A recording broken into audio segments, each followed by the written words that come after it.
technical entrance to this, and I'm sorry, the fancy remote control thing I bought doesn't work, but I'm going to press on and do this anyway. Welcome to my channel, Learn to Drive and Thrive with Paul Riley. That's me.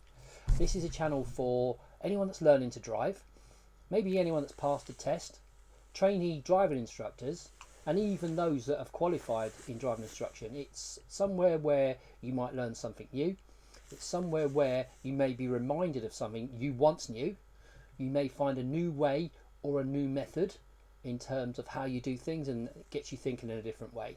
Or it can be thought-provoking that makes you think, maybe I'll change the way I do things, or consider perhaps that your way is the best way, and that perhaps I don't know everything, because I don't. This is my very first guest today, and I'm really quite excited about that, because I want to bring you really interesting driving based subjects with people that live and breathe the things that could affect you on the road. And my first guest today is mother, wife, daughter, NHS paramedic, blue light driver, and my wife, Tracy Strever Riley. Hello. Hello. Thank you for coming on. I'm really pleased that you were the first person that was queuing up to do this for me. Thank you. Because you've got experience and you've got wisdom that is massively going to be helpful to the people that I'm trying to help, that I know, and maybe the people that I don't even know that stumble onto this channel because they've Googled blue light aware or something like that. So the aim for me today would be to get you to help us understand what you want from people as a blue light driver, in terms of what can they do to help you, what do they often do that doesn't help you, and where could they go to learn this process properly. I would suggest, and I've put this in the show notes in the comments section, bluelightaware.org is a good quality blue light video on what to do, what not to do, and I urge you to watch it. If you work with me, I will have already sent it to you as a separate thing in WhatsApp, but go down to the content, go down to the comments, click on the link, it opens it up. It's only a 4-minute video, and it might be something that if you watch it and learn from it, you may really be massively helpful one day, and perhaps be fundamental in not causing an actual accident by reacting in a panic. So you watched the video just before we came on. Yeah. Had you seen it before? I did see that before when I did my blue light training. They So showed us. tell me about, from your perspective, the quality of it. Is it something you would stand behind and go, hey, watch this? Yeah, absolutely. It's a really good video. On paper, it works perfectly. In the moment, when your adrenaline's going, you've seen a blue light, there's an element of panic, people can forget everything that they've been taught and panic and do things that they would never normally do. So we got an idea of what we're going to talk about. We've got an idea of a resource that's going to be massively helpful. But the folk out there don't know you. I do. So here is the 90-second challenge. Are you ready for it? Okay. I'm going to give you 90 seconds to tell our friends and our followers how you got to this point in time. How did you go from the person that you are through all the things you may have done to get to blue light driver, blue light ambulance driver, paramedic, somebody who's charging at speed, joyriding for adults is a phrase I've heard before. I heard your work friends say that what driving a blue light vehicle can be like. So your 90 seconds. Are you ready? Okay. Then let's get to what's going now. Okay. I don't know if I'm interested enough in 90 seconds, but we'll have a go. So I always wanted to be a paramedic. I didn't think I was smart enough because I didn't do so well in school. My dad died back in 2012, and it made me realise I need to go for my dreams because life is short. So with the support of my family and mostly you, I quit my job after 15 years of being at Next and went back to college and did my GCSEs. I did my A-levels, and at every point I didn't think I could do it and I thought I would fail, but you were my biggest cheerleader and made me believe in myself when I forgot to believe in myself. And with that support I managed to get a degree in paramedic science, and make it through the first few years of being a paramedic, which was difficult. Every job is your first. It's all scary. You see things you've never seen before. I see things that some people are lucky enough not to see in a lifetime. But I've got a very good support system at home, and my strength, and yeah. What did it take to get blue light trained? What did it take? It was an 8-week training course. We started in an unmarked white van, and we had to go on single track lanes and basically drive like we were driving in an ambulance, but in an unmarked van, because if you can do it in an unmarked van, you can do it with blue lights. And then we upgraded to blue lights, and it's very overwhelming. You've got your audible sirens going, all things you don't get in a car. You get your sirens going. You've got a big sat nav in the middle, which gives you all of your information about what patient you're going to, plus your sat nav. You've got your radios going. You've got your radio station going with your music on, because who wants to drive in silence.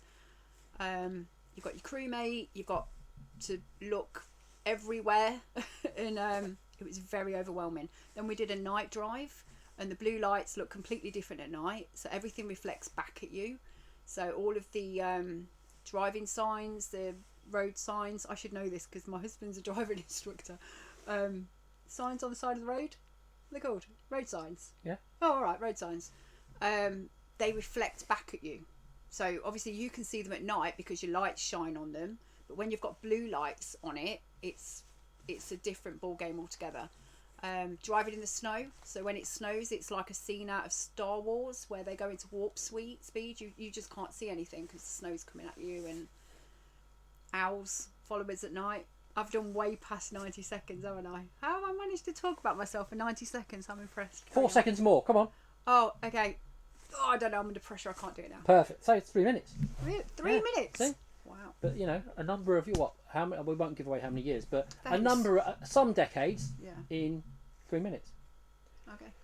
When our listeners, when our followers have watched Blue Light Aware, when they've listened to the things you're going to share today, and hopefully absorbed it and maybe decided how they might do things differently, at coping with a blue light vehicle, what are the 3 things that you would want the listener to do in relation to responding to a blue light? Pull over safely when it is safe to do so. Don't just slam your brakes on and panic because you feel like we need to get where we need to go really quickly. We're trained to go around you, so if you can't move, just slow down to as much of a stop as you can, safely, please, not on the top of a hill or on a bend, and we'll go around you when it is safe to do so. So just be safe. Everyone wants to get where they need to go alive. I don't want you to become my emergency, so if you could pull over safely, that would be great. And what 3 things would you want those not to do, those out on the road trying to respond to you? Don't race me. Don't tailgate me when I'm going through traffic. And is it only 3? For as many as you want. Don't stop on the top of a hill. Don't stop on a bend, especially a blind bend, because if you can't see, I can't see. And yeah, I've got 4. There you go. Okay, so I just want to make sure then that I've got this right. So what you want people to do is maybe continue until it's safe to pull they over. can pull over. Not, oh my God, blue light, pull over. Yeah. What about? Don't just slam your brakes on. It's not safe. I know what I see. So tell me or tell us about, for example, don't I go in a 24-hour bus lane to help you? Why not? No, because you don't have the exemptions to do that. You'll get a ticket, but we will not.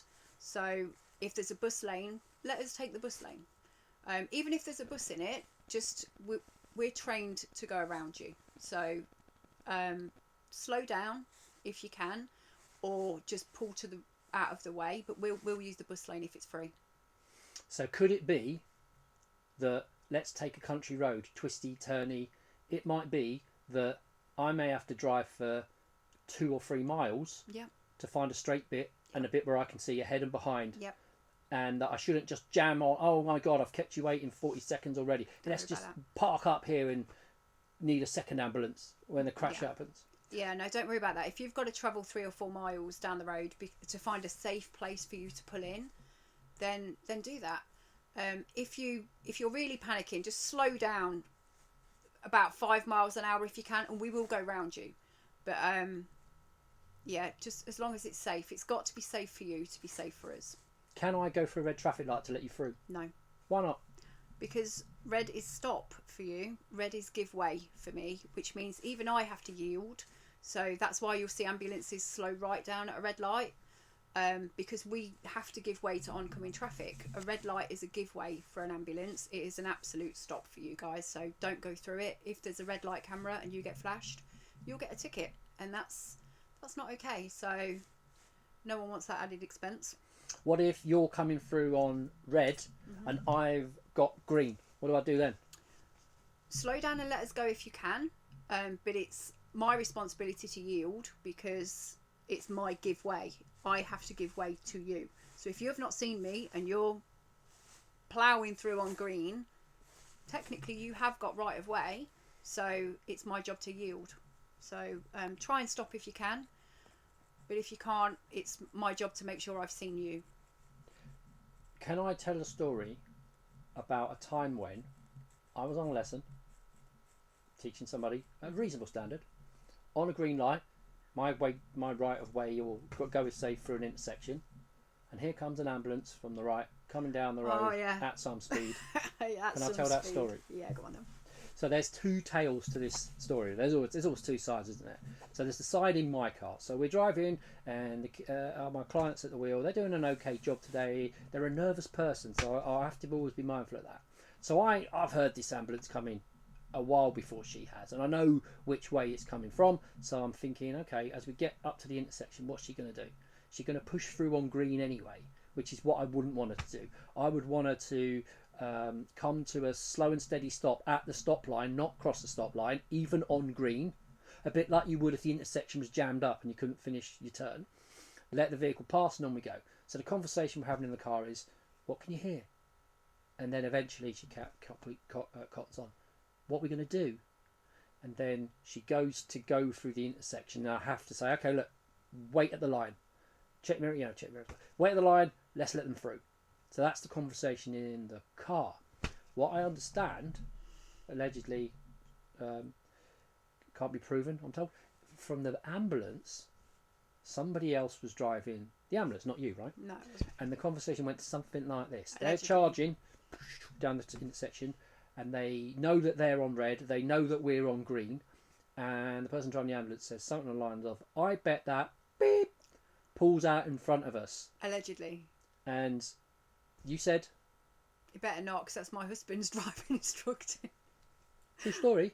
And then later that night, because were you happy with the way we dealt with that? I asked you to train all of your driving. You came in students. and said, can you teach all the learners to do that? All of that. I said, what, all of them? Yes. I'll be busy. Yes. I'll have to get the phone book out and give them a call. But yeah, that happened. Did a good job. And in terms of three things then. So if you were a learner and you were trying to understand blue lights better and what to do, what questions might you ask if you could talk to you?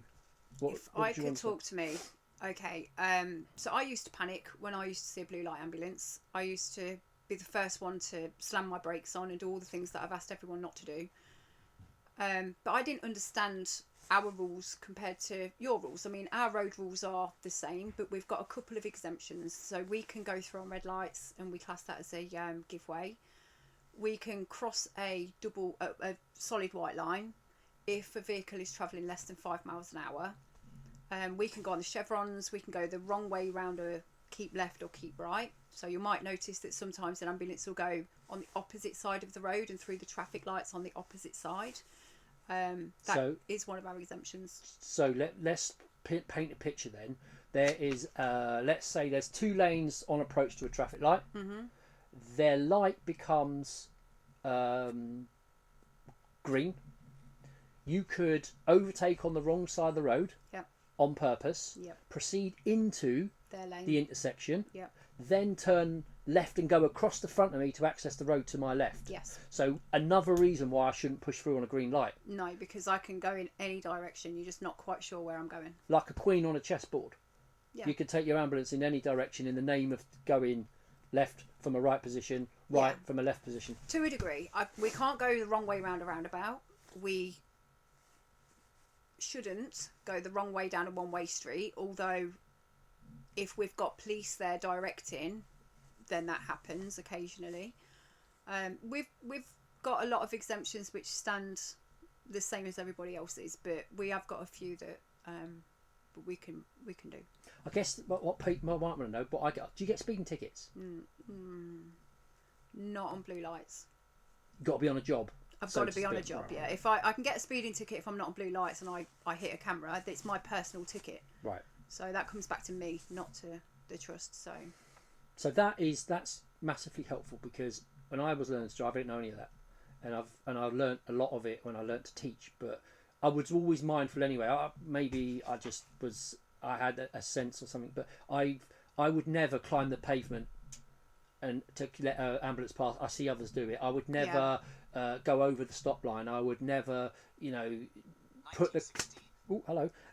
I would never put the car in a place where it was unsafe, because I'm thinking your job is to find your way around me. Yeah. And if that means you'll wait behind me at a traffic light for the light to go green that I push through and then so do you, that's the safe path. It is. And when we're at traffic lights, talking about traffic lights, if all the lanes are blocked, we should hold back and not bully anybody through. Nobody should bully anybody else on the road. It's not safe. So an ambulance should hold back. Now, we have to keep our blue lights on, but we do turn our sirens off. And I see other cars waving at the car in front of them, papping their hooter, winding their windows down and waving arms. Just hold. Just hold. If we're in that much of a hurry that we need to get round you and we're able to do so, we'll go on the opposite side of the road. So don't panic. Wait until it turns green and then move across when it's safe to do so. I don't want you turning into my job, because then the person I'm on the way to doesn't get an ambulance because we're held up dealing with the accident that technically we've caused. Now, what about your journey in terms of getting qualified to drive a car in the first place? How many test tries did you have? Oh God, 2. Do you remember what you failed for? Yes, I do. Come on then. I went the wrong way down a one-way street. It was a trick question.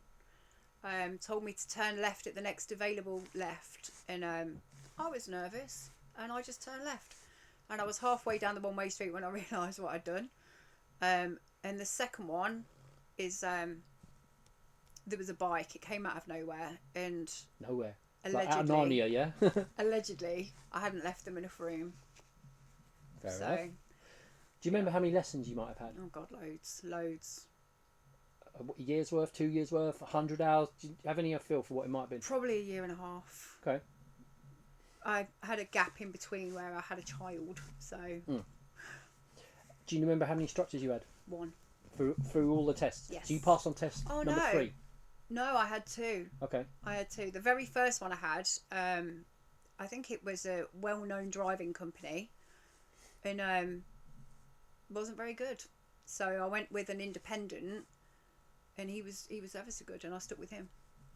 Do you so the experience of you having lessons, do you remember it fondly? Was it stressed the whole time? How did it go?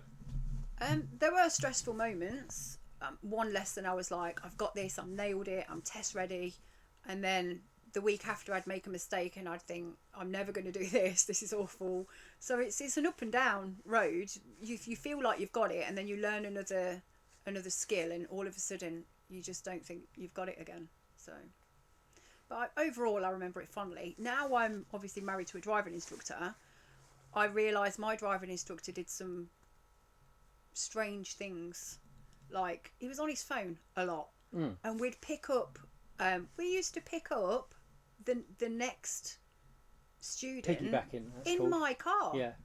So what? Yeah. Or he would, and then they would drive me home, and it was very strange. But at the time, I didn't realise that wasn't what was done. I've worked with people who have expected piggybacking, and they would tell me their experiences. Like, for example, let's just pick random names. So Sarah and Mary, right? So Sarah would finish her lesson outside an address she didn't know, and Mary would come and get in the car, and then they would Sarah would drive herself home, and outside the front door.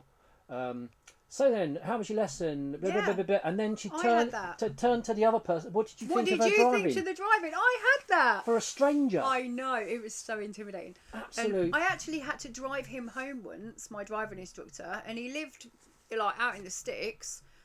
I just went into his house, he had to pick something up. I drove him home to collect something once. Very random. I was a young teenaged girl, randomly went into this guy's house. Very naive. There's so many horror stories. When I meet people, there's so many horror stories. But at the time, I didn't think anything. I didn't know any better. I had nothing to compare it to. Honestly, I could write a little book on the horror stories I've heard. I can the imagine. way you feed people out, and I think, Christ, I know. that people thought it was normal. I know. People thought it was normal. I'll give you another for example. I was teaching somebody, and they were on the wheel, and I was nervous. I could see the handshake. You can tell. You can see knuckles going tight, breathing from up here, staring straight ahead, and they got something wrong, like an indicator or something. I don't even remember. And then I remember you telling me this. You thought they were gonna. They thought you were gonna smack them on the back of the hand with a ruler. Yeah. What? So I made out that okay. What's that ticking sound? Is that the indicator on? And then they went like this because they were expecting to be smacked with the ruler. Oh, Jesus Can Christ. you imagine if that was your child? My God. Oh my God.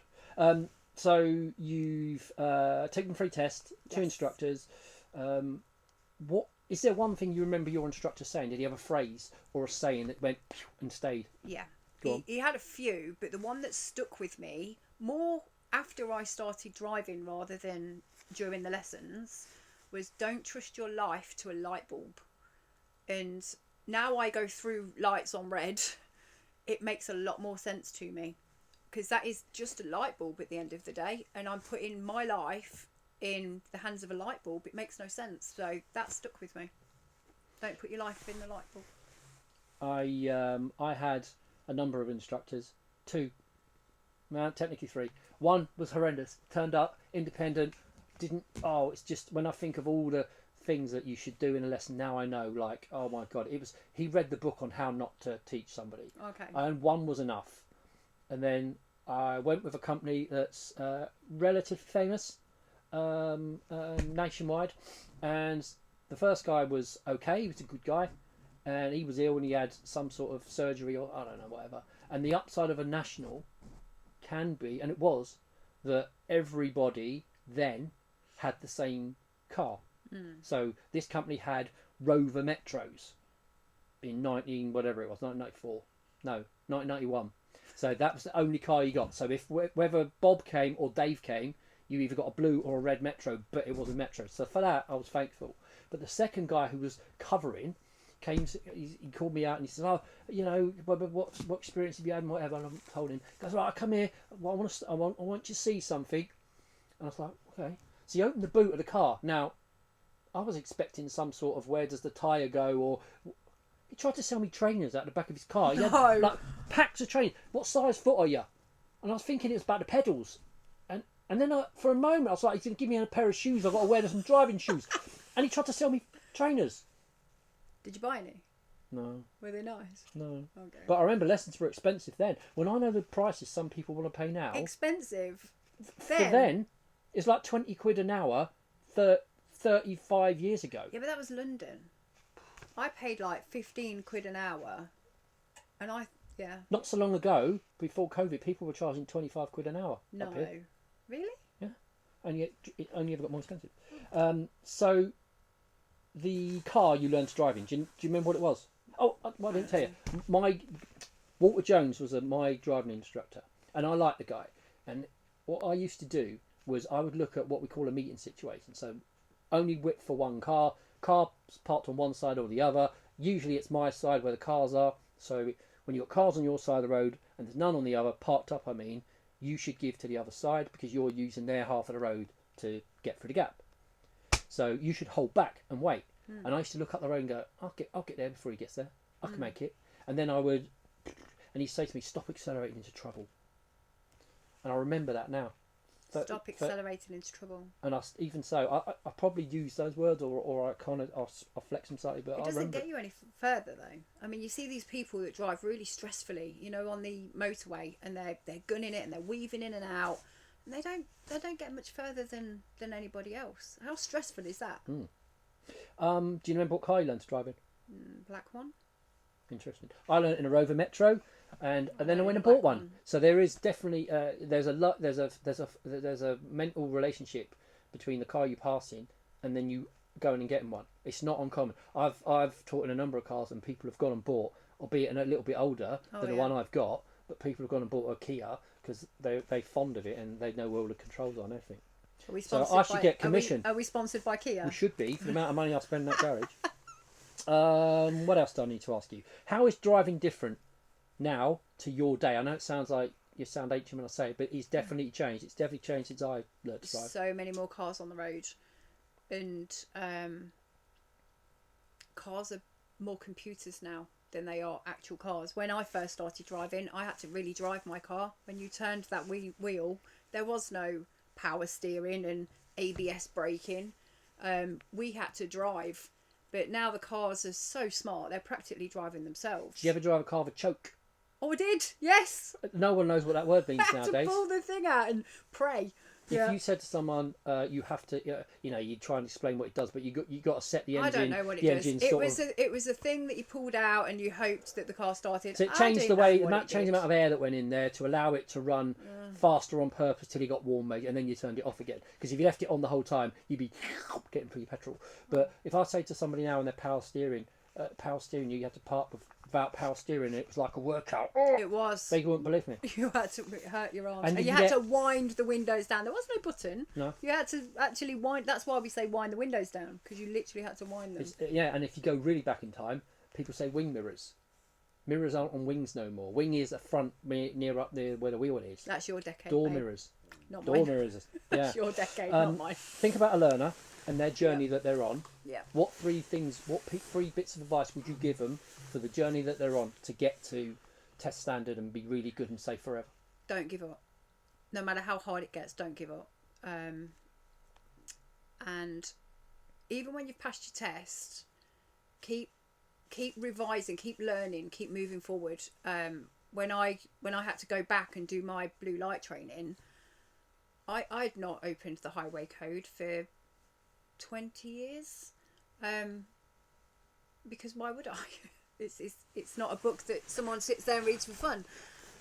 But having to redo made me realise just how much I'd forgotten and how much I didn't know. And like road signs, obscure road signs that you forget about. So when you see them, you actually have no idea what it means. But keep reading, keep learning, and keep practicing, and just remain safe. That's the main thing. Just remain safe. Would you advise so you'll drive to a higher level than most people? Allegedly. Most folk would pass an L test and never do any further driver training. No, you should. I think that, for example, skid training is something people should have. Yeah. You should be able to go and do that. And there's other parts of the test that I think you could be tested progressively, so that you're clear to drive in urban environments and maybe 50-mile-an-hour roads. Then take another test for motorways and dual carriageways. Maybe a different test for country lanes and stuff. But they ain't got the time to test you once. No. So they're not going to do a progressive like passport learning system. I wish they would. But you can pass your test on Monday, having driven in urban 30, 40 maybe, and never then gone on a go country anyway. lane or a motorway. Never or driven in the anything. dark, Yeah. never driven in the rain, depending on when you learned. Never driven with weight in the car. Yeah. People, and That does make a difference. it's frightening. This is where I'm going to big you up a little bit. That you do teach your learners a variety of roads in a variety of conditions. In fact, I know that it's been snowing recently and ice, and you won't cancel a lesson. You ask first, but you sort of encourage them to take the opportunity to get used to this weather condition whilst they're with you, if they feel like they're safe to do so. But you do a good job in that respect. That you do use a variety of roads. You take them on motorways, dual carriageways. There are some people that, like you say, they'll learn on city roads, or they'll learn the test route they don't learn how to drive. Yeah, they go round and round like they're learning like Yeah. a route, like a parcel delivery driver. Yeah, Or a whereas cab driver. I will say that I know that you teach people how to be safe drivers rather than how to pass a test, No, it's nice you and say that's that. why that's why I trusted him to teach our children. I mean, I try to, my simple philosophy is teach them to drive like you do, Yeah. you being me, but without the bad habits. Yes. So, and people keep motorways and stuff as like a special treat for after your test and charge them Yeah. more money. And I don't You know, understand my best that. mate Jen. Yeah. Hey Jen. She wouldn't drive on a motorway for about 10, 15 years. Even now, she won't go on a country lane at night. Yeah, because it She's wasn't just part not of her learning confident. plan. Yeah. Yeah, and she's been driving for 20 odd years, and even now, she gets intimidated by country lanes. And I think she's only driven on motorways like twice. I know people that will avoid. They'll go They'll get all the A anywhere roads but yeah. on the motorway. Yeah. Yeah, I don't get it because they're the best roads in the world. If you do it safely, it's a straight line. You can't go wrong. If you think about your learner and the journey that they're on, and they want to pass a test and be safe forever, 3 things you advise them not to do: explicitly avoid or don't do this. I don't know. Help me. So, do you, for example, pick the first driving instructor with the most immediate availability? Yeah, no. So do your research on driving instructors. If somebody's available tomorrow, why are they available tomorrow? I know you've got like a 6-month waiting list, and you don't put anyone in for a test that's not ready. Yeah. So do your research on your driving instructor.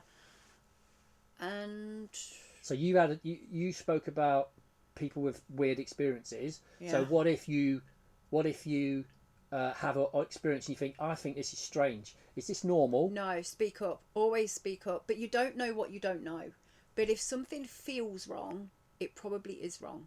You've got that little bell in your head that says something's not quite right here. Listen to it. That's your inner voice saying, get out. So if something doesn't feel right, speak up. Change driving instructors. Do your research on somebody. Speak to the people that they've taught as well. There should be testimonials or something. And, there's nothing to stop you reaching out and saying, what was he like, really? Did you make this testimonial under duress or whatever? I mean, I would have no problem with somebody saying to me, oh, hi, yeah, okay, I want to do lessons and all that. I've read all your Facebook reviews and videos and all the rest of it. And I've got a sea of, people stating their case. But if they said, can you put me in touch with 3 people that you've helped, as long as the other person was all right with it, I'd be totally all right with that. Yeah, and you should be. I mean, you don't just put the good reviews on. The fact is, you put all of your reviews on and you have no control over what people say. It just so happens that they've all been good reviews because, and I'm not biased, he is a good driving instructor. But there are people out there that would only put good reviews on. So I would suggest that you do your research. Yeah, definitely. some people can filter it that you can't put a 3-star review on or whatever. We're not that tech savvy, are we? No, but I've never had, and my reviews are like 5 and they're star across the videoed piece. as well, which is I think more genuine. You get It's how people feel. yeah. You can't edit that. Well, we definitely can't. You saw how we switched the video on. Yeah, and just touching on this whole, my driving instructor might be doing something strange. Here's what you could do: find a big company. So if you're with, let's just make them up, Bob's Driving School, right? And you're not thinking, oh, I don't know about this. Ring whoever. I'd encourage you to ring Drive Johnson's because I firmly believe in what they are and how they do things and everything they stand for. They are good. But you could ring other companies and say, hello, I might not want lessons with you, but I need to understand, is this normal for a driving instructor? And if they're a company of any quality, they will say to you, no, that's not right. We don't advocate that. Ring the DVSA. You can punch their number up. DVSA, not DVLA. They do licenses and tax discs, but they'll put you onto the DVSA. I'm with a driving instructor. This kind of thing happens. Is that normal? Or even if you want, ring me up. Now, it's not about me, and I'm the greatest person ever, but I'll tell you honestly, if the thing you're being asked to do or whatever is normal. Oh, my driving instructor says I've got to pay £200 for a test. No. My driving instructor says that I have to pay a £300 non-refundable deposit or something for test day. No. There's weird stuff that goes on. So your instinct should tell you. Your friends might know. Ring a big company. They would put you straight if they're a fair and honest company, and that way you might save yourself a lot of time and money by sticking with somebody that is wrong for you. So, onto your car and that side of your life, did you ever have, what was your dream car? Peugeot 206 Coupe Cabriolet, but the old style before they messed around with it. They made a 207 No, afterwards. no, there was the. Oh, was it? Yeah, the Oh, I don't 207 know. came after with big bug eyes and Yeah, no, I didn't and like it that wasn't one. that great. No. So I think the 206. 206 Coupe Cabriolet, but the one with the sharp edges. Did you ever get one? I did. You bought it me. What's your dream car now? Ooh, it's a toss up between a Ford Ranger. I don't know why. I just want a pickup truck so I can have a cowboy hat, and or a Jaguar F Pace, because why not? Everyone else in this house seems to have a Jag but me. What do you most enjoy about driving? That I can go anywhere I want, anytime I want, and it's opened up my entire world. I love that about that freedom of knowing that I'm not trapped anywhere. I can just get in the car and go. What do you enjoy least about driving? When you're in the car. Thanks. That's all So I right. should say to the folks at home and those watching, this is truly what happens. He is always a driving instructor.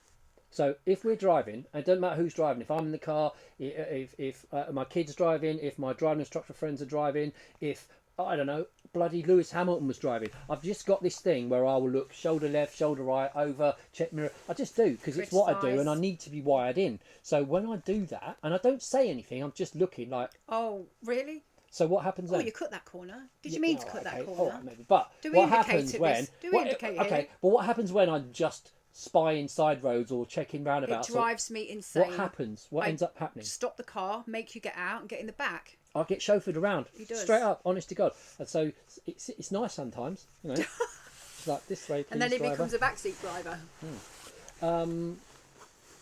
Road trip. So your dream road trip, you can pick four people to go with you, Okay. living or dead. Okay. Who would you take? Ed Sheeran. Okay, let's do a who and why. Oh, Ed Sheeran, because the boy can sing. Mm-hmm. I'm into Teddy Swims a bit at the minute. I like his music. We've got to have a bit of a variety. That's Okay. all right, Grandpa. Teddy Swims is cool. This is like car karaoke now, isn't it? It's got to be. Go on then. 2 left. Ooh, Live or dead? alive or dead? Let me come back to that in a minute. Some people go Gandhi or No, Nelson boring. Mandela. No. They go for historical figures and No. the interesting conversation. All right. So what car would you take? You can pick any car, but Ooh, it it's gotta can't be a convertible. 2-seater. No, it's got to be a convertible. Can you get 5 people in the convertible? I'll make it work. All right. Let's pretend you can. Stick Ed Sheeran in the ashtray. You'll be all right. Well, I don't know, because I'd be going to Nevada. I'm going Vegas, baby. So I need a convertible. What car am I So taking? you've almost got to the where Oh, would you go question. I was no. going to ask that in a minute. Lincoln. I'd have, the Lincoln Lawyer. Yeah. I'd have that car. Okay. Because it's massive and you can Right. definitely get 5 It's like a people in bus. that. All right. Definitely. Final thoughts on the topic you've been talking about. So the blue light aware, what folks should do, what they Yep. shouldn't do. Don't push through traffic lights. Don't take risks. Don't break the highway code. Yeah. I guess in any way, No. because the way I pitch it to people is, unless, for example, traffic or otherwise, a police constable in uniform knocks on a window and says, "You drive your car through that intersection right now," or "Put that car in the bus lane," or "Go up on the pavement." Unless they say that, I don't let folk do that. 'Cause Don't do it. It doesn't say anywhere in the highway code when you see an ambulance driving a bus lane, No. drive on the pavement, reverse down a one-way street the wrong way. Yeah, no. Because if they wanted you to do it, Yeah. they would write it down. Absolutely. So your final thoughts on the topic for those listening? Drive safely. Just get out of the way as the most safest way and the earliest opportunity that you can. And also, an ambulance has no right to bully you. So if someone's driving really close to you and you feel like you're being bullied, take that number and report it. We're not allowed to bully you. The bullhorn and things like that are all there so that we can make ourselves aware, but you shouldn't feel intimidated by us. We need to hang back and make sure that we give you the opportunity to pull over safely. So and our exemptions are our own. Don't feel like you can go in a bus lane just because we have, and please don't tailgate us through. It's so dangerous, so don't do that. We do get that a lot. The only thing I'd say in terms of balance to what you've just said there is certainly in the maybe any driver, but in the mind of a learner, hostility and anger and frustration about the car that's behind is Yeah. often perceived. Yeah. And what I mean when I say that is we'll be driving and they'll speed up or they'll do something they're not supposed to. I say, what Yeah. are we doing here? And they go, oh, the guy behind, he's really crossing me. How do you know that? Yeah, I And wouldn't it's all worry about perceived. that. And I'll say to them, like, sometimes I go, look, for all you know, that guy's sitting about thinking, what do I want for Sunday dinner? Yeah. Or what film am I going to watch in the cinema? So they ain't necessarily as cross with you as you think they are. So when Yeah. the ambulance is behind you, lights on, no siren, We're not it doesn't angry with mean you, they're just- trying to Yep. shove you through the intersection. No, we're just making ourselves aware that we're making all you guys aware that we're there. We're not going to bully you through. So just try and relax. If we need to get through, we're trained to do it in other ways. And just be safe. And no one has the right to bully anyone else on the road. So don't let them. Parting message for the learner. They're on a learning journey. They want to pass a test. What's your final pearl of wisdom or piece of motivation? What is it you want to tell them and want them to walk away with? Don't give up. Even if you fail, don't give up. Try, fail, try again, fail better. And eventually you just won't fail. So just keep on trying, keep pushing through. And once you've passed your driving, your whole world will open up, and that opens up new job opportunities, opens up new social opportunities. Just keep going. It's the very first step in a very long journey. Just keep going. Thank you for doing this. Thank you for being my first guest. You've got an area of excellence that's massively important to drivers and to learners and even driver trainers. Can I just ask? Yeah. On camera, you're saying I'm a good driver. You're all right. Thanks, mate. Yeah. Do you remember we went on some off-roading thing once? Yes. Like driving a Land Rover Land like this Rover, through and the we had to thing, go through the mud yeah. and all the rest of it. Yes. And then I said to the woman at the end, like, This is which one's a better driver? And she didn't want to get drawn. It was me. I don't know, you know. It was so me. But I had to do everything first, so I had to find the hard way to do it. Please, you're such a hero. And then you sort of just went, if I just do that a bit, yeah. Really? That's Is the that way- the is that's that how I the remember is it. that the hill you're gonna die on? That's yeah. Okay. That's how I'm going to put my flag in that. So yeah, honestly, thank you for doing it. I've got lots of other excellent people in their field who have got knowledge and skill in the driver world and everything to do with cars, all coming on, and I think it'll be massively helpful. I wish I knew this stuff way back when. So even as a learner, I want to know it. When I started my driving instructor training, I would have wanted to know this. I found this all out the hard way, and it doesn't have to be hard, and it shouldn't be. So if someone gets one piece of gold out of this, I'd be happy with that. Yeah. So yeah, mother, wife, paramedic, sister, you got all that going on, Chef extraordinaire. but you got business interests as well. So if do. people want to find you and your business interests, how would they do that? So I also do earwax removal randomly. So I am on Facebook on TSR, which is my initials, Tracy Strother Riley, earwax removal. Or you can just ask my husband, because he's carrying a load of leaflets around in every car he owns.